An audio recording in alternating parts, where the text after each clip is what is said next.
You are in the middle of a sentence, articulating a thought that matters. A dinner table, a meeting, among friends. And then, a voice cuts through yours. Someone steps over your words, hijacking the conversation, forcing your voice into the background. In that precise moment, a biological switch flips. Pulse quickens. Heat rises. The instinct is primal, fight back. The average person battles for airtime. Quick, jarring cuts of people talking loudly over each other, faces tense. They raise their voice. Speak faster, louder, to drown out the intruder. They fight noise with noise. And in doing so, they look desperate. They look insecure. They have allowed an external event to dismantle their internal order. The Stoic does not fight noise with noise. The Stoic enters the void. Today, we deconstruct the art of handling interruptions, not through aggression, but through the supreme power of silence and selected speech. We will examine why reaction is surrender, and how a pause is, in truth, a form of command. We will use the wisdom of Zeno and Epictetus to reclaim your authority.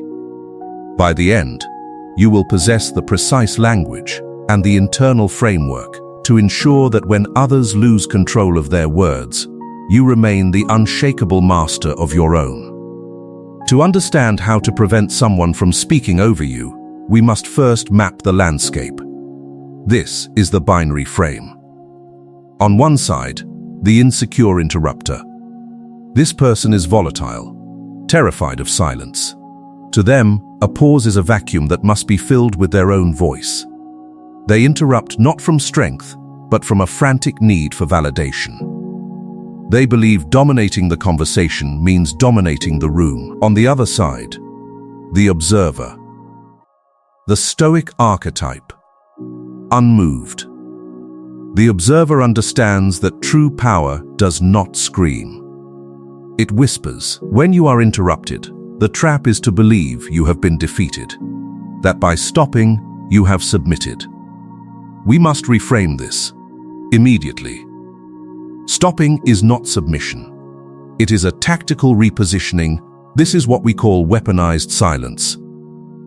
Think of a spotlight. When you speak, the spotlight is on you. An interrupter is desperately grabbing for it. If you fight them, you wrestle in the mud, and the audience sees only chaos. But if you stop, cutting your sentence with razor precision the moment they begin, you do something profound. You hand them the spotlight. Entirely. You leave them alone, exposed, in the silence of their own interruption. You force them to fill the awkward space. This is dignity in action. As the Stoic philosopher Zeno of Citium said, "We have 2 ears and 1 mouth, so we should listen more than we say." This was not a call to passivity. It was a declaration. The ability to wield silence is the mark of superior character. The compulsion to speak was seen by the ancients as a flaw, a leak in one's self-control. Therefore, view the interrupter not as a threat, but as a lesson in what lack of temperance looks like. Before we move to the specific methods, we must build the emotional logic bridge. Why use these techniques? If your goal is to win or humiliate, you have already lost your footing. You are still enslaved by ego. The goal is not to crush the other person. It is to protect your inner sanctuary. Epictetus taught we cannot control others, only our judgments and reactions. If you snap back pettily, you let their lack of control dictate your state. Instead, anchor yourself with this: I will master my tongue, so I remain master of my soul. When you refuse to be rattled, you win a victory greater than any argument. You win the victory of composure. With that foundation of stillness, let us examine the exact phrases and non-verbal cues that halt an interrupter. Method 1. The benevolent yield. Phrase: I see you have something to add. Please, go ahead, I will wait. This is devastatingly effective because it utilizes the binary frame. The interrupter expects resistance, a fight. When you stop and verbally roll out the red carpet, you remove all tension. You communicate, I am so secure, I can afford to let you speak. Note the vocabulary. Measured. Polite. The subtext is immense. I will wait implies the conversation cannot properly proceed until they finish, and that you will return to your point. You are the adult, patiently waiting. Method 2. The contract. Phrase, please finish your thought, then I will finish mine. This appeals to justice and fairness, core Stoic virtues. It is not aggressive, but it is ironclad. It highlights the disruption without emotion. Pause. Look at them with stillness. Deliver this line. You establish a contract. You grant them permission to speak, but you book the very next slot. It signals to everyone that you have not forgotten your point, and you do not intend to let it die. It frames their behavior as disorderly, and yours as structured. Method 3. Weaponized silence. Phrase, none. This is the ultimate application. When cut off, you stop. Instantly. Do not sigh. Do not roll your eyes. Do not look away. Look directly at them with a neutral, composed expression. And wait. Let them talk. They will sense the lack of friction, feel the weight of your gaze. They will often stumble, ramble, trail off. They seek a reaction, anger, annoyance. You give them nothing but a mirror. Once they stop, wait one extra, sovereign second. Then say, as I was saying, and resume exactly where you left off, as if their outburst was a passing cloud that did not alter the sun's course. This is ultimate temperance. Method 4. The mirror of inquiry. Phrase, I want to hear your point, but are you interrupting because you feel I'm finished? Or because you'd prefer I not continue? This is for repeat offenders or intentional disrespect. It requires a tone of genuine curiosity, not sarcasm. A Stoic deals in truth, not mockery. This question forces the interrupter to confront their own impulse.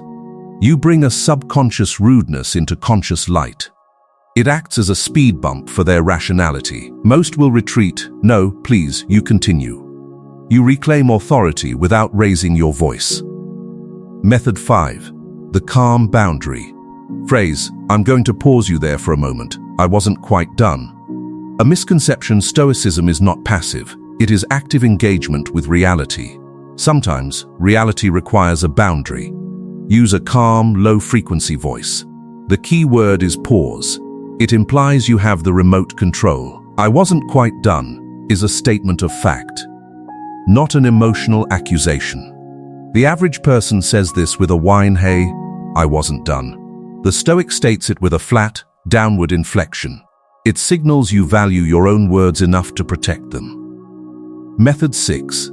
The generous redirect. Phrase, you seem very engaged with this. Why don't you start, and I will follow? This is a strategic yield. By labeling them engaged or passionate, you frame their interruption as an excess of emotion. In Stoicism, emotion overriding reason is a weakness. You subtly highlight their lack of control while positioning yourself as the generous, composed listener. You step out of the arena. You refuse to fight for scraps of attention. Often, when given full permission to speak, the interrupter's urgency vanishes. The thrill is gone without resistance to push against. Now, integrate this. The next time you are interrupted, feel the vibration. Feel the insecure archetype rising within you, wanting to fight. Recognize it. Acknowledge it. Then, let it go. Step onto your emotional logic bridge. Remind yourself, I am not here to win a shouting match. I am here to keep my dignity. Choose your response. Weaponized silence? The calm boundary? Deliver it with the weight of the ancients. With the knowledge that Zeno and Epictetus stood before emperors, maintaining this same composure. When you refuse to battle for airtime, you become a magnet. People listen to those who speak least, but whose words carry mass. By stopping when interrupted, you do not fade. You wait for the noise to subside so that clarity can be heard. The world is full of noise, full of people terrified of the void, filling every second with chatter to escape their own thoughts. Do not join them. Be the contrast. Be the stillness in the storm. Remember, the goal is not merely to stop them from talking over you. The goal is to ensure that even when the world is loud, you remain unmoved. That is the Stoic way. That is the path of power. Try these methods this week.